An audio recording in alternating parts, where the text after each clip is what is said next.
Aloha from the big island of Hawaii. Today is June 19th. I have been living here by myself with my dog for 3 months now, and that's why I feel as though it's just a good opportunity to post this to tell you about some pros and cons about moving to the big island. If you're thinking about moving here, feel free to subscribe and follow my journey, or feel free to reach out and just ask some questions. I'd be super happy to help you. If you don't live under a rock, then you would know that the volcano Kilauea has been going off out here for about 6 weeks. And I'm just really kind of giving an update about living here in Kona, which is about 100 miles east of where Kilauea has been erupting. But we are getting the volcanic fog that's in the atmosphere. They call it fog. And literally it just hovers over us here in Kona because we don't get the trade winds. So therefore it just makes the residents sick. It gets in your nose and in your mouth. You taste ash. You don't see the sun or the ocean, so on and so forth. But there's a pro because it's a big island. We've got 11 out of the world's 13 microclimates. So if you don't like the area, if you don't like Kona, you can go someplace else. There's just so much to do on this island. It literally is paradise. We're living in the middle of the ocean and you've got flowers and trees and it's green and it's lush. You've got Mauna Kea, which has the world's most expensive telescope. You've got South Point. You can go jump off the edge of the most southern point in the country. It's like a 45-foot drop. I did it once because I'm not a jumper, and when you jump that high up into the water and you're not used to jumping into water, it hurts, okay? And additionally, there's a sign there that says not to do it, but check bucket list.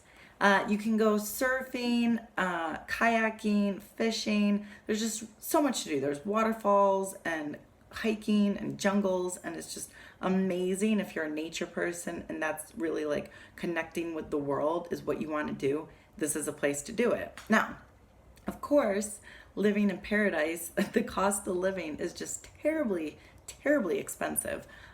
I rent an ohana here, which is just like this tiny little room that I rent from a woman, and I've got my own separate bathroom, but you share like a kitchen space. The beauty about coming out here, and if you are thinking about coming out here, you really want to come out here with like minimal. You don't really need much. If you notice the locals here, like nobody gets dressed up. If you're a woman that likes to get dressed up and wear your heels every day, this probably isn't the place for you. Because even like pastors, businessmen, most people conduct business in sandals, shorts, and a t-shirt. So it's just like a place of simplicity. The Aloha Spirit is very, very real. If you've come and you've visited the island before, from the second you get off that plane, like you're just greeted with like love, and the Aloha type of love is just sincere and it's warm, and people reach out and people hug you. It's just the norm, and it's a beautiful thing because when you're greeted and you're approached every day with that amount of love and just compassion from people, you pass it forward. It's one of these places where you'll just be driving along and there's a busy intersection. You go to make a left-hand turn and people stop traffic just to let you through, and they'll throw you, a nice symbol just to say hello, and they greet you with love and warmth, and that's just like an amazing thing. People don't use their horns here. If you hear somebody honking their horn, like somebody's probably dying because it's just not the norm. I come from Miami, where they've got billboards everywhere stating that you need bigger boobs, you need a divorce attorney, you need a brand new wardrobe. Here, billboards are illegal. So you don't have, society telling you who you're supposed to be. It's really like this come as you are mentality. And that, in itself is loving because it's not vain. You're not trying to keep up with the Joneses. And therefore, when I say, living like a minimal lifestyle, like not having a bunch of stuff, that's not what's required to be here. It's just the simplicity of living life as it's meant to be. Of course, the cost of living, again, is super expensive. So good news if you're on a diet, especially a low carb diet, the cost of a loaf of bread is like $5 to $7 just for a loaf of bread. So that will completely deter you from wanting to break your diet.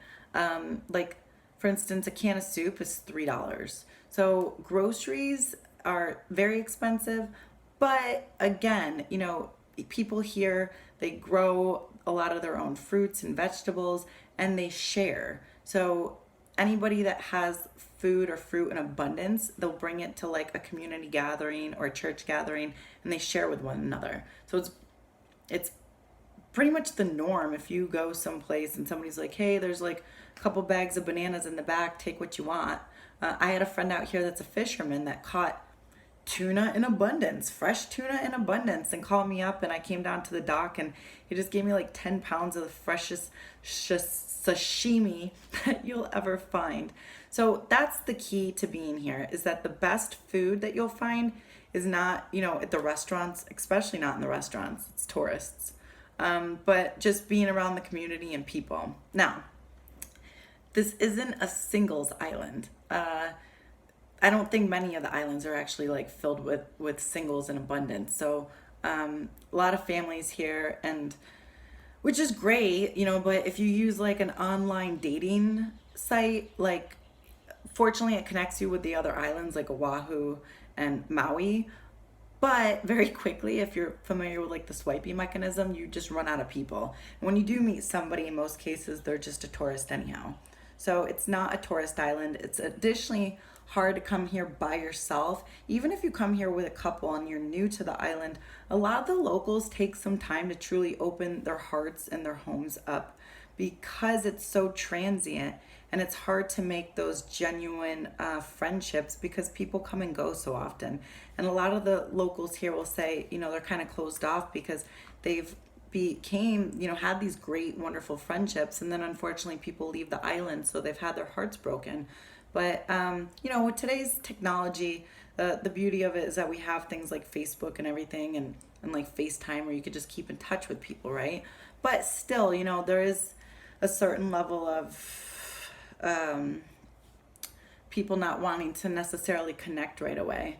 If you don't like bugs, this might be a tough place for you, because, like, for instance, I am a buffet for the mosquitoes. There's mosquitoes everywhere. There's bugs everywhere. They're always going to be in your ohana. They're very hard to keep out. You find them floating in your food and your drinks a lot. And the irony is that you just get used to it, and you pick them out and you just keep it moving. So there's a couple things that you should know. I just wanted to make this video very quick. Of course, I've only been living here for 3 months, but if you're thinking about moving out here, you could definitely feel free to reach out to me. If you need me to post anything specific, tell me, and I will do my best to do it. Don't forget to love one another, and I thank you. Follow along my journey, subscribe. Mahalo.